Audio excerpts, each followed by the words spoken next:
A black ambulance driver finds himself in a race against time, rushing to save a dying billionaire's life, only to be stopped by racist cops who accuse him of a crime he didn't commit. As the billionaire's life hangs by a fragile thread, the officers stubbornly ignore the driver's desperate pleas for help.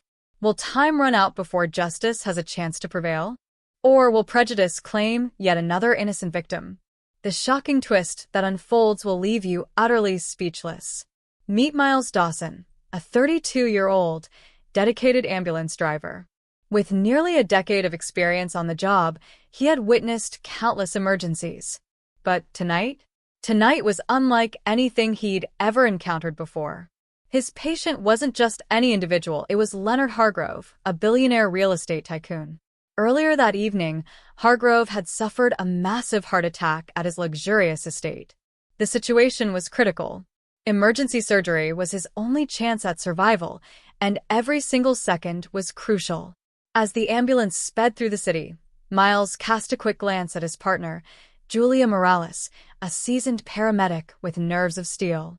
Julia was busy in the back, working tirelessly to stabilize Hargrove. "How's he holding up back there?" Miles shouted, raising his voice to compete with the blaring sirens. "Barely holding on," Julia responded, her tone laced with urgency. "We've got to get to Grady Memorial Hospital now, or he's not going to make it." Miles nodded in determination, his foot pressing harder on the gas. The ambulance weaved expertly through the traffic, its flashing lights slicing through the fading evening haze. They were only 10 minutes away from the hospital, just 10 minutes from saving a life, when disaster struck. Red and blue lights erupted in the rearview mirror. The unmistakable sound of a police siren blared behind them. "No, no, no. You've got to be kidding me," Miles muttered, his grip on the steering wheel tightening until his knuckles turned white. "What's happening?" Julia asked, her voice edged with panic. "Cops," Miles said through gritted teeth, frustration dripping from every word. Julia's eyes darted from the unconscious billionaire to Miles. "They can't be serious. We're an ambulance." But the police cruiser wasn't letting up, its relentless siren signaling them to pull over. Miles felt his stomach sink, but he knew he had no choice. Reluctantly, he eased the ambulance onto the shoulder of the highway, the vehicle's emergency sirens still wailing. Two officers stepped out of the cruiser. The older of the two, Officer Brett Calloway, was tall and burly, his face etched with a permanent scowl. His younger partner, Officer Ethan Grayson, mirrored his stern demeanor.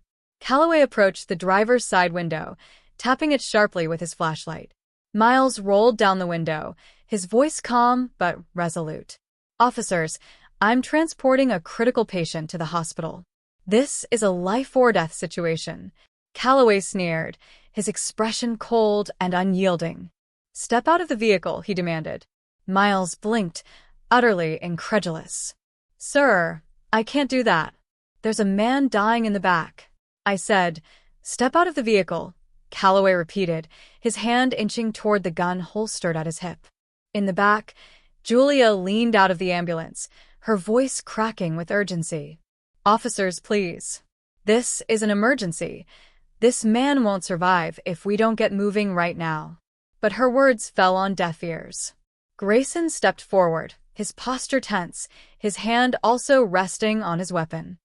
"We received a report about a vehicle matching this description involved in a robbery earlier tonight. We need to search the ambulance." Miles's jaw tightened. "A robbery? Are you serious? I'm an ambulance driver. I save lives, I don't rob banks." Calloway's eyes narrowed, his tone dripping with condescension. "I don't like your tone, boy. Step out of the vehicle now, or I'll arrest you for obstruction." Miles clenched his fists, the weight of the situation pressing down on him.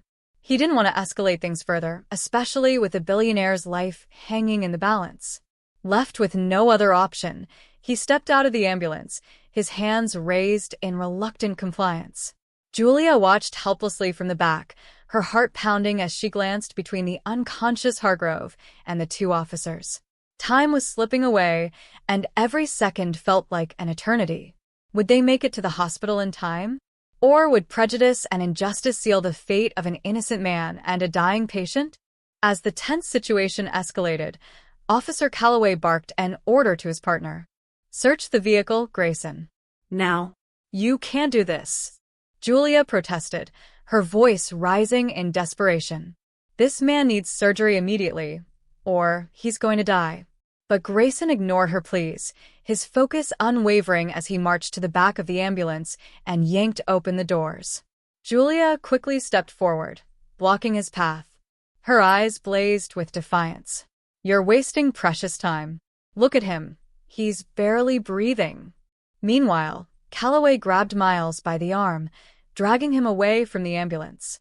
His expression was cold, his tone low but venomous.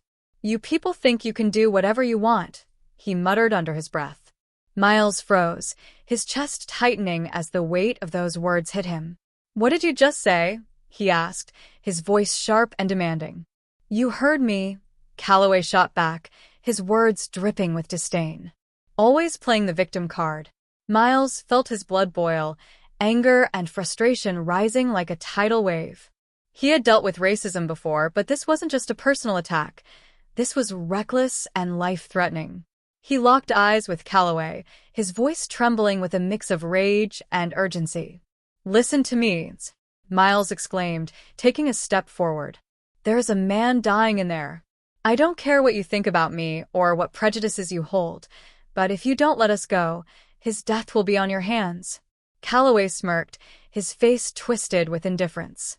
"I'll take my chances," he said with a shrug, utterly unmoved.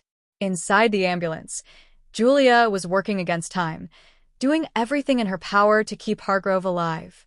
Sweat beaded on her forehead as she glanced at Grayson, who was rummaging through their medical supplies. "Do you see any stolen goods in here?" she snapped, her tone sharp as a knife. "No? That's because we're not criminals." Grayson hesitated, his hand pausing mid-search. For a brief moment, a flicker of guilt crossed his face. "We're just doing our job," he muttered, his voice quieter now. Julia's eyes narrowed, her frustration boiling over. "Your job is to protect people," she shot back, her voice shaking with emotion. "Not harass innocent ones and jeopardize lives." The heated exchange was suddenly interrupted by the arrival of a third vehicle. A sleek, black SUV pulled up beside the commotion, and out stepped a middle-aged man dressed in a sharp suit. His expression was a storm of anger and authority. "What the hell is going on here?" the man demanded, his voice booming over the chaos. Calloway turned, his bravado fading the instant he recognized the man. His face paled slightly. "This is a police matter, sir," he said, his tone faltering. "Not anymore, it's not," the man snapped. "I'm Dr. Alan Whitaker, chief surgeon at Grady Memorial Hospital. The man in that ambulance is Leonard Hargrove, my patient.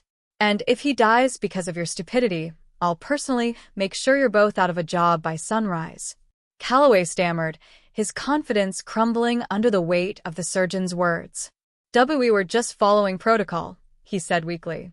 Dr. Whitaker's eyes blazed with fury. "Your so-called protocol is going to cost a man his life," he barked. "Now step aside, or I'll have you arrested for negligence." Faced with no other option, the officers begrudgingly stepped away from the ambulance. Wasting no time, Miles and Julia jumped into action. The ambulance roared to life, its sirens piercing the night as they sped off toward the hospital.